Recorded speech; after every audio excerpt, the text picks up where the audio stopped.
Warframe is 10 years old as a live service in the genre of looter of shooter. The closest competition for this game is Destiny 2, but many don't like the latter because Bungie has been toying with the microtransaction of Destiny 2.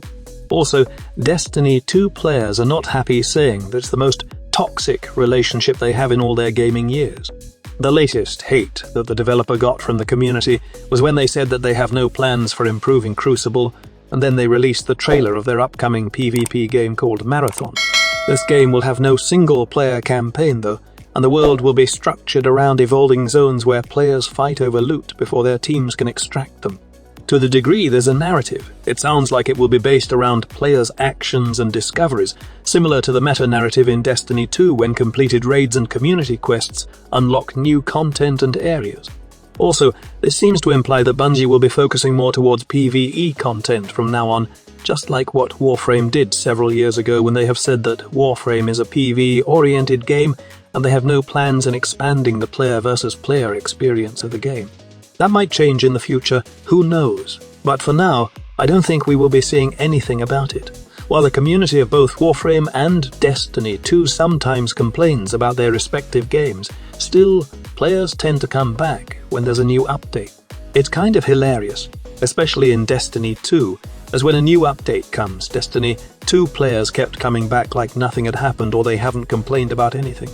And worst fact is that you would need to purchase some content in the game to experience the new activities and get the new loot. Destiny 2 is actually a free-to-try game, but you need to spend money to access those awesome content in the game. They will give you a bunch of grindy and not-so-interesting activities in the free-to-play version, and will bark in your face that if you want more content, then you need to buy the expansions. This is where Warframe is better in my opinion. The game is an actual free-to-play, and you don't have to spend a single penny to get all the amazing content in the game. You get all the missions for free, you get all the weapons for free, you get all the loot for free, and you get all the Warframes for free. The premium currency of the game is actually farmable through selling items to other players, and you can use this to buy other content in the game such as prime weapons and Warframes, or just buy everything you need with platinum to ease up the grind. Warframe is more free to play, and you will only pay real money if you like to buy skins, or pay for convenience in easing up the grind by purchasing boosters, or just purchasing the mods you needed with platinum. Despite that, some players and even hilarious articles being published in the internet saying that the end is near, or is Warframe finally dying, or the Reaper is finally catching up with Warframe, still the game is standing still and have a solid 50,000 to 60,000 to 60,000 to 60,000 users in average daily. Now, these numbers are only on Steam, and we are not mentioning players from handheld devices and our console brothers and sisters. And in the future, don't forget that we will have another influx of players coming from the mobile version of the game. I don't know about you, but as a long-time player of Warframe, I often think of it as the standard when it comes to free-to-play looter shooter. Well, I think it's not just me, because when something like Warframe comes up, even if it's not even free-to-play or not even a looter shooter, and only has a horde mechanic, these articles and videos about Warframe Killer or Destiny 2 Killer will pop up out of nowhere, and most of them are actual failures and just overhyped games made by the modern gaming era. Sometimes they don't even pass the 1-month quota, and even some of them is dead within days. To be honest, it's really hard to replicate the success of Warframe right now, and for those gaming developers who would like to copy Warframe and just paste it with a different skin, then it would be harder for them to replicate the success since Warframe is constantly updating their game and it's also constantly evolving.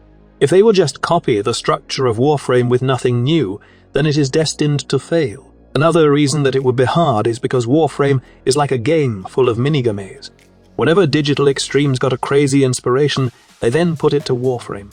Just to name a few examples, look at the Nemesis system that is heavily inspired the Middle-earth Shadow of War game, the Duviri paradox that is inspired by those Rouge-like games such as Hades, the Railjack system which gives you the Star Citizen vibes of building your own spaceship, and many other game inspiration put into one game, which is Warframe. In fact, we are witnessing yet again a new era of Warframe as we delve into Warframe 1999, which is inspired by the Metal Gear series.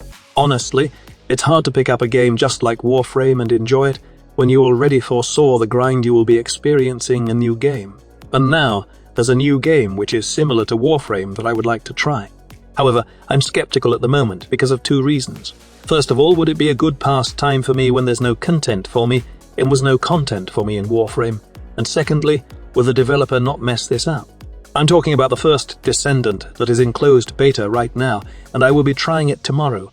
Right now I'm downloading the game. I was invited for the crossplay beta, and I want to share to you my experience with this game. I will be brutally honest with all my first Descendant videos. As you all know, this game is being developed by Nexon, and we all know how notorious they are when it comes to their games. Oftentimes, they release a new game, and after a few months or years, they will not give it any support until it will die, and they will move on to the next project. Now, I have tried the game on its very first beta, and honestly, I felt at home playing the games. The upgrade system and the missions felt like Warframe, but just in a different scenario. Although they can't replicate the parkour movement of Warframe, but still, the progression and power level is quite fun for me, especially that there's some huge boss fights in the game. In addition, the Descendant plays like Warframes. They have 4 skills. They can use weapons, and you can build them through its rune system, which in Warframe we know as modding system. I can't show you any footage of the crossplay beta just yet, but I was having tons of fun playing Bunny in the first beta of this game. Will this be a Warframe killer though? It will definitely not be a Warframe killer, as my plan is to try this game out as it's free to play, spend tons of hours, look at its monetization model, and if it's good, then I'll stay. But if it sucks, and Nexon will pull some crazy shits into their new game, then I'm out. This is a free-to-play looter shooter, and there is no harm in trying it out, and I will soon release some footage on this game tomorrow. While Warframe is still fixing things and preparing for their next update, I will be jumping on the first Descendant crossplay beta, and let's see how this game turns out. Take note that they have made a lot of improvement to the game since the first beta, which was a year ago, and I can't wait to see these changes in-game.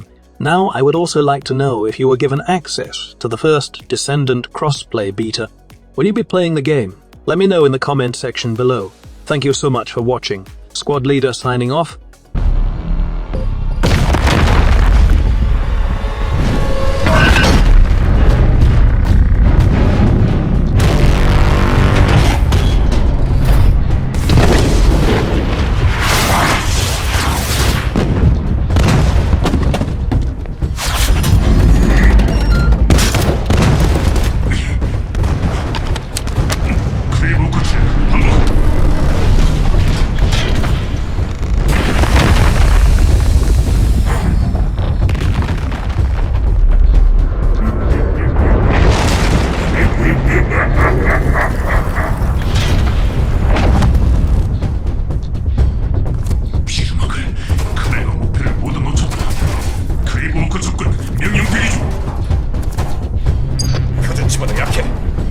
교전을 허가한다.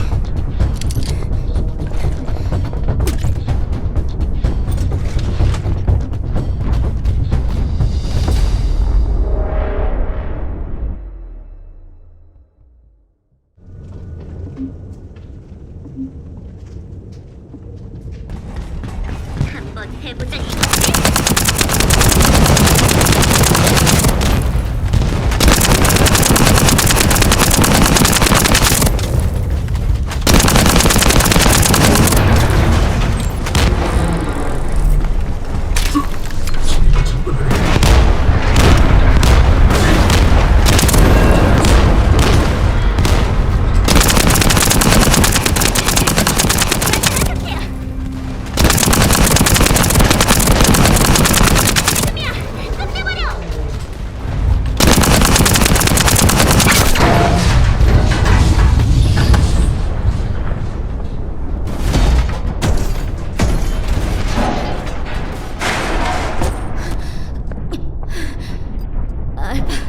심장을 뺏겼어.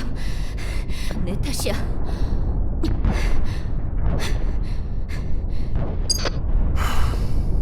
카레리철의 심장을 모두 차지해선 안 돼. 나머지 2개는 반드시 우리가 먼저 찾아야 한다. 미안하지만 쉴 시간은 못 주겠고.